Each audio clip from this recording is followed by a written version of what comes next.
હજુ 2-3 દિવસ વરસાદ રહેવાની શક્યતા રહેશે.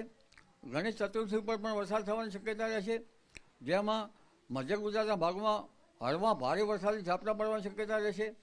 ઉપરાંત દક્ષિણ ગુજરાતના ભાગોમાં પણ હળવા ભારે વરસાદી ઝાપટા પડવાની શક્યતા રહેશે. ભરૂચના ભાગોમાં થોડા વધુ ભારે વરસાદી ઝાપટા પડવાની શક્યતા રહેશે. પંચમહાલના ભાગોમાં પણ ઝાપટા પડવાની શક્યતા રહેશે. કોઈ જગ્યાએ ભારે વરસાદી ઝાપટા પડી શકે. આ ઉપરાંત સાબરકાંઠાના અરવલ્લીના ભાગોમાં પણ ઝાપટા પડવાની શક્યતા રહેશે અને બનાસકાંઠાના ભાગોમાં પણ ઝાપટા પડવાની શક્યતા રહેશે. દાંતાના ડુંગરામાં પણ ઝાપટા પડવાની શક્યતા રહેશે. આ ઉપરાંત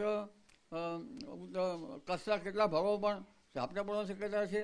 કોઈ ભાગમાં હળવા ભારે વરસાદી ઝાપટા પડી શકે અને સૌરાષ્ટ્રના કેટલાક ભાગોમાં ભાવનગરના ભાગ, દક્ષિણ સૌરાષ્ટ્રના ભાગમાં પણ હળવા ભારે વરસાદી ઝાપટા પડવાની શક્યતા રહેશે. પશ્ચિમ સૌરાષ્ટ્રના ભાગોમાં પણ હળવા ભારે વરસાદી ઝાપટા પડવાની શક્યતા રહેશે.